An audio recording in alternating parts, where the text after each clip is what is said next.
En el primer trimestre de 2025 se registraron 104 casos de violencia política en México, de los cuales 50, ahí los tienen en pantalla, fueron homicidios, según el reporte de la consultora Intergralia.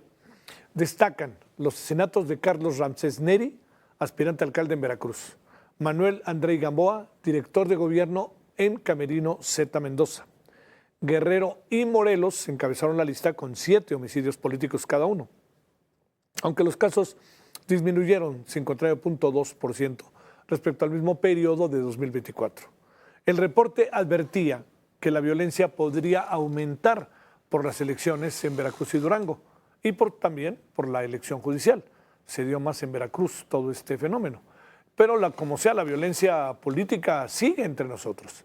La presidenta municipal de San Mateo Piñas, esto es en Oaxaca, Lilia Gema García, fue asesinada el domingo dentro del Palacio Municipal, junto con un representante comunitario. Se metieron y así tal cual le dispararon.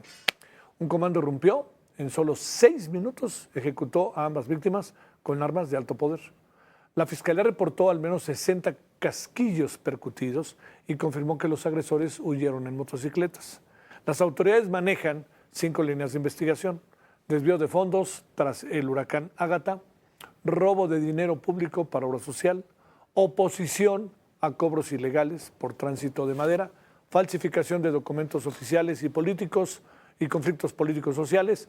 Y se recuerda que García Soto había sido denunciada en varias ocasiones de esto, había sido denunciada y amenazada, pero nunca se reportaron amenazas que fueran directamente contra ella. El otro caso es el que hablamos ayer, el de la violencia política, que tiene que ver con la alcaldesa de Tepalcatepec, Michoacán.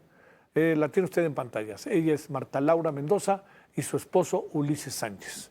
Ellos fueron asesinados por un solo sicario. ¿Saben cuánto tiempo? 14 segundos. Al rato vamos a ver la edad del sicario y nos va a pasar como el caso de Turbay allá en Colombia, que tiene 14 años el que lo mató, y también los muchos sicarios menores de edad que tenemos en México. El ataque ocurrió frente a su domicilio cuando ambos rectificó, él y ella descendían de su camioneta. El agresor, con un arma larga, les disparó y huyó en un auto azul. Hasta ahora no hay detenidos. Con este asesinato ya son 6 los alcaldes ejecutados en el actual gobierno de Alfredo Ramírez Bedoya, que como que levita, me da la impresión, ese gobernador, como si no pasara nada, ¿no? Pero bueno. Le agradecemos a Jorge Saulo Dávila, consultor senior experto de violencia política de Intergralia. Jorge, te mandamos un gran saludo y el agradecimiento que estás con nosotros. ¿Cómo has estado? Buenas noches. ¿Qué tal, Javier? Muy buenas noches. Muchísimas gracias. Bueno, ahí vi sus estudios que estuvieron muy buenos, la verdad, sobre la reforma, la elección del domingo pasado, estuvieron muy interesantes, ¿no? Pero entremos en el otro tema, que es la violencia política. ¿En qué andamos? Se habla de que hay 8 personas muertas desde que empezó el sexenio en esta materia de violencia política. ¿Ese es un número que podemos aceptar o el número es mayor? El número es mayor, evidentemente. Nosotros tuvimos un conteo en nuestro primer trimestre, en el reporte que realizamos acerca del primer trimestre de 2025, es decir, de enero a 31 de marzo de este año. Ajá. Nosotros contabilizamos 50 casos de homicidios relacionados con violencia política. Nosotros contabilizamos también tanto a candidatos, funcionarios o exfuncionarios, excandidatos y políticos, ya sean miembros de partidos políticos o bien que se encuentren dentro de la vida política en el país. Entonces, sí, 8 personas nada más contabilizadas es un número muy bajo que contrasta contra la realidad, y eso es nada más lo que encontramos en el primer trimestre de este año, Javier. A ver, ¿qué es lo que mueve todo esto? ¿Cuáles son las constantes? Así, Jorge, qué es lo que permanece como una constante en toda esta violencia política? Una constante es primeramente que hay una concentración municipal muy fuerte. En 2025 hemos contabilizado 81.7% de casos que se mueven en los municipios. Y esto habla muchísimo acerca de lo que significa para las organizaciones criminales el control de un municipio. Ellos han entendido que no necesitan controlar el estado completo, o bien que ellos necesitan controlar la célula.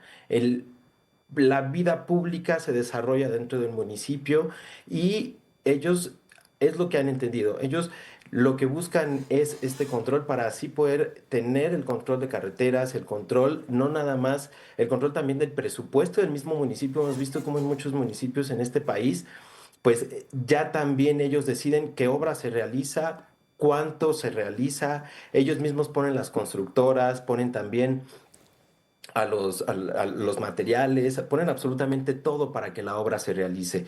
Y eso es una vertiente, porque del otro lado el interés también está en la impunidad. Y esta impunidad se los garantiza el tener el control de las policías locales. El controlar la policía local también les da acceso al armamento de esta policía. Y en algunos municipios hemos visto que también lo que sucede es que dicen, bueno, yo voy a contratar, tú me vas a contratar alcalde un cierto número de mis hombres como policías tuyos. Van a usar el uniforme y esto pues les garantiza toda esta impunidad. O bien, no me vas a contratar a nadie, pero tu policía va a trabajar totalmente para mí. Y esto se hace a través, durante la campaña y posteriormente la campaña. Y nos da un dato muy fino. Es donde tendría que estar la autoridad, en estos municipios. Todos sabemos y lo podemos ver a través de estos estudios que realizamos, por ejemplo, en Integralia, cuáles son los municipios en los que existen muchísimo más riesgos en México.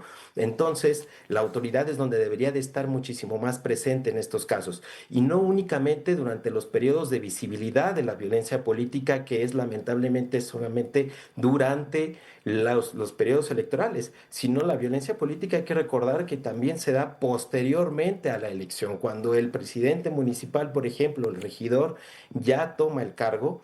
Bueno, entonces vienen ya los retos para este presidente municipal, si en el caso en el que es una sola organización criminal la que eh, busca el control de ese municipio, lo que tiene el control de este municipio, pues bueno, es una tarea mucho más sencilla. Sin embargo, cuando son dos, tres o cuatro más organizaciones criminales, pues el reto para el presidente municipal es mucho mayor. Entonces, la federación y los estados es donde deberían de tener muchísima más atención en este sentido, Javier. Oye, las candidaturas que luego propone la delincuencia organizada, que acaban siendo candidatos, ganan y luego no cumplen.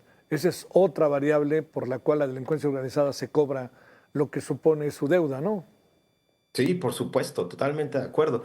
Estos compromisos, cuando llega un presidente municipal, por ejemplo, o un diputado local, un regidor, un síndico, eh, se dan estos compromisos, se apoya al candidato y posteriormente este candidato, por alguna razón, ya sea que por presiones de otra organización criminal o por presiones del mismo gobierno del estado, etcétera, pues no cumple. Entonces comienza la violencia contra no nada más contra el presidente municipal, sino también contra sus allegados, en este caso familiares o también funcionarios públicos de su gobierno. Oye, a ver, la otra parte ¿qué hace la autoridad federal ante esto? ¿Y por qué, digamos, en muchas ocasiones cuando se habla de los números, al fin y al cabo son personas, pero cuando se habla de los números, Jorge, se asegura mucho que es una cantidad menor? ¿Tienen otra forma de medición las cosas o qué es lo que sucede? Sí, me gustaría saber también a mí qué es lo que sucede. Realmente nosotros lo que hacemos para poder contabilizar estos casos es un conteo hemerográfico de todos los días. Claro. Cada semana se realiza, se vuelve a contabilizar cada mes para poder tener una cifra real de qué es lo que está sucediendo.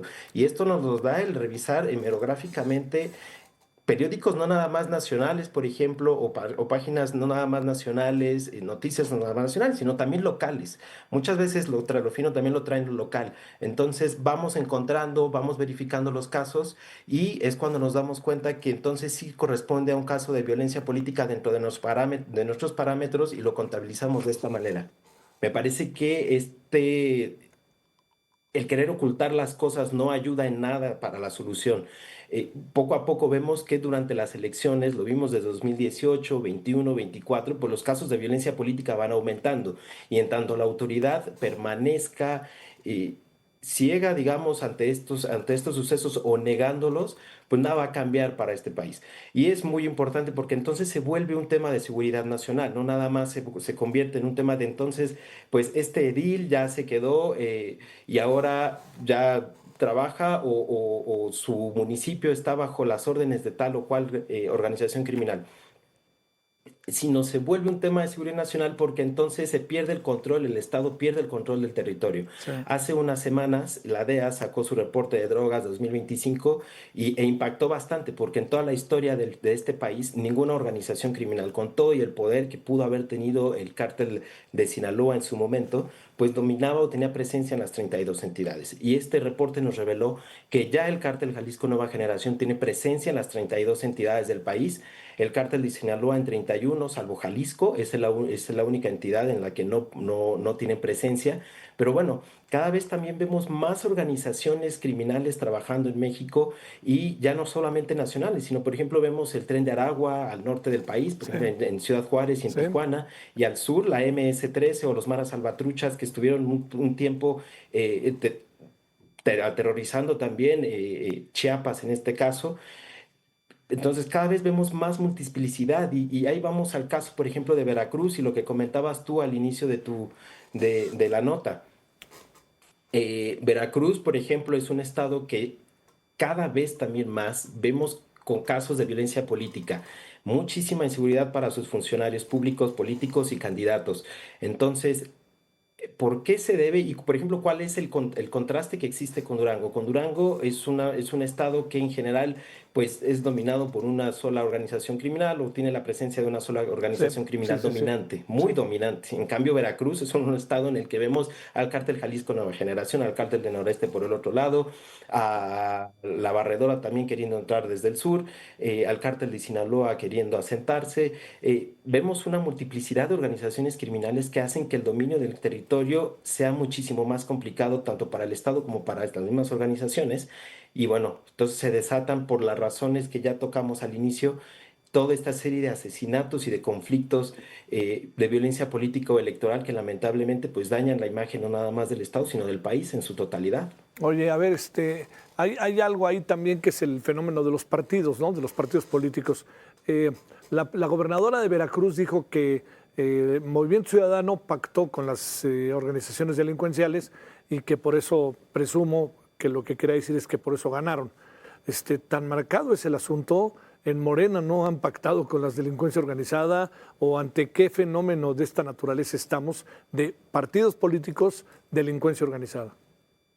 Uf, creo que sí es muy complicado medirlo, pero pues sí hemos visto casos sobran, ¿no? Por Sí, ejemplo, el caso del operativo Enjambre en el Estado de México, en el que cuántos ediles no han sido detenidos o cuántos funcionarios públicos no han sido detenidos con nexos con el crimen organizado. Sí valdría la pena una investigación muy profunda con la finalidad de sanear cada uno de los de los municipios en primera instancia y de las entidades. No vamos a lograr absolutamente nada en este país si no logramos primeramente asegurar a los municipios. Es donde todas las personas desarrollamos nuestra vida diaria, es donde tenemos contacto, es la autoridad que más contacto tiene con nosotros también, con la que más nos sentimos identificados en algunos casos. Entonces, sí es muy importante que más allá de culpabilizar si un partido u otro partido tienen nexos con el crimen organizado, pues bueno, creo que la autoridad del gobierno federal en este caso tiene la posibilidad y la facultad y además las herramientas para poder realizar las investigaciones pertinentes y entonces avisarle a la autoridad electoral de que algún candidato pues no es viable para ser electo. Y si ya fue electo, entonces para proceder en consecuencia. Eso es lo que deberíamos de estar viendo en este momento desde hace muchísimos años, que vemos que ya existen algunos casos de nexos de políticos y de partidos sí. políticos con el crimen organizado. Oye, ¿tú qué dices? ¿Existirá esa famosa narcolista? Pues, es bastante controversial. Me parece que deberíamos de esperar a ver qué puede salir Claro, sí. en ese sentido. Es difícil porque además se habló de la Sí, narcolista y la embajada, cuando se dijo que no hay narcolista, aplaudió en un X, ¿no? Entonces, pero ya sabemos que así juegan las cartas estos hombres, ¿no? O estos sí, personajes. Jorge, sobre todo en este sexenio. muchas gracias que estuviste con nosotros. No, muchísimas gracias a ti, Gracias. Javier, y a tu auditorio. Un abrazo. Gracias. Que tengas buena noche. Gracias.